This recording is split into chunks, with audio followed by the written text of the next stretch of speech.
The Constitution of India is adopted on 26th November 1949 and enforced on 26th January 1950.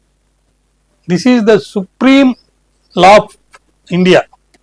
It establishes the framework for political principles, procedures, powers and duties of government institutions and sets out the fundamental rights, didactic principles and duties of citizens. Unless you know these things, you will not be able to understand the law.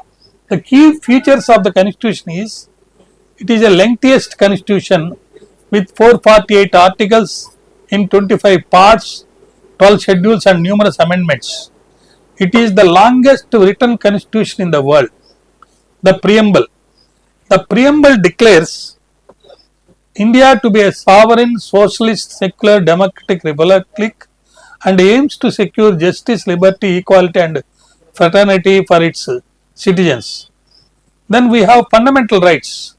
Articles 12 to 35 guarantees 6 categories of rights, including the right to equality, freedom, protection against exploitation, freedom of religion, culture and educational rights and constitutional remedies.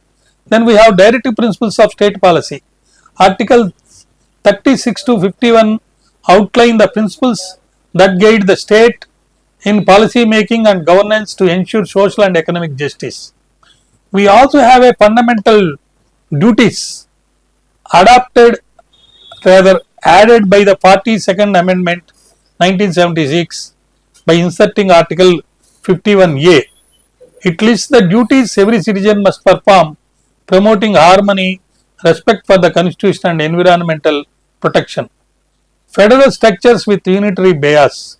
India has a federal system with a division of powers between the Union and the states, Schedules 7 and 11. But the central government holds more power during emergencies. Separation of powers. It provides a clear division of powers among the legislature, executive and judiciary, ensuring a system of checks and balances. Independent judiciary.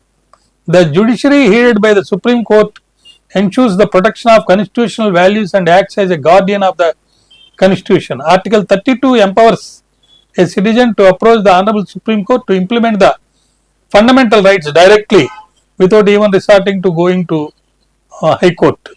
Amendments. The Constitution provides for its amendment under Article 368, allowing it to adapt for changing needs. Notable amendments include the 73rd and 74th Amendments, which introduced local self-governance through panchayats and municipalities. Universal adult suffrage.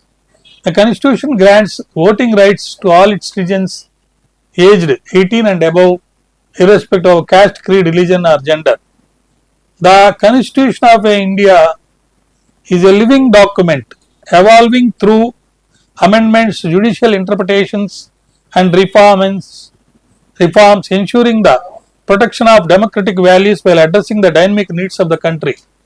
If we implement the Constitution in a right perspective, transparently, definitely we can achieve the goals of the Constitution.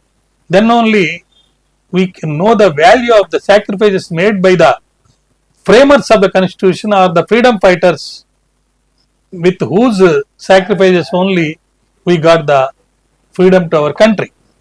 So, with this, I think we will be able to have a discussion to understand the key points of the Constitution of India. Thank you very much.